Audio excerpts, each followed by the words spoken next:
வணக்கம். திரு பொற்சுடம் சேனலுக்கு உங்களை பக்தியோடு வரவேற்கிறேன். போற்றிய திரு அகவலிருந்து தொடர்ந்து பாடல் வரிகளை படிக்கலாம். என்பு நைந்து உருகி நெக்கு நெக்கு ஏங்கி அன்பு எனும் ஆறு கரையது புரள நன்புலன் ஒன்றி நாத என்று அரற்றி உரை தடுமாறி ரோமம் சிலிர்ப்ப கரமலர் மொட்டித்து இருதய மலர கண் களிக்கூற நுண்துளி அரும்ப சாயா அன்பினை நாள்தோறும் தழைப்பவர் தாயேயாகி வளர்த்தனன் போற்றி.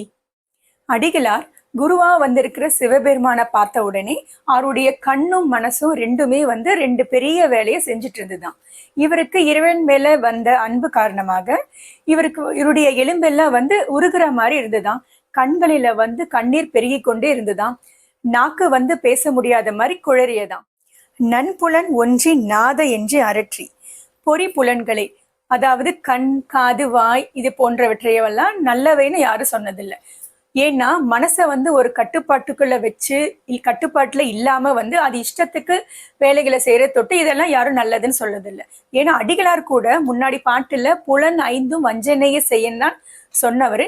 இப்பயே நன்புலன்னு சொல்றாருன்னா இது வரைக்கும் அவருடைய கட்டுப்பாட்டுல இல்லாத அவருடைய புலன்கள் எல்லாம் குருநாதரை பார்த்த மாத்திரத்துல தாமாகவே எல்லாம் அடங்கி ஒடுங்கிடுச்சான்.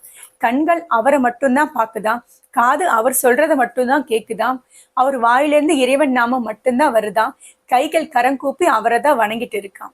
இதுக்கெல்லாம் அடிகளாருடைய உத்தரவே இல்லாமலே எல்லாமே குருநாதரை வணங்குற பணியில முழு ஈடுபாட்டோடு இருந்த தொட்டு நன்புலன்கள் அப்படின்னு சொல்றாரு. சூரியன் உதயம் ஆவறதுக்கு முன்னாடி அள்ளி மலரோட இதழ்கள் விரிஞ்சு இருக்குமா, தாமரை மலரோட இதழ்கள் மூடி இருக்குமா.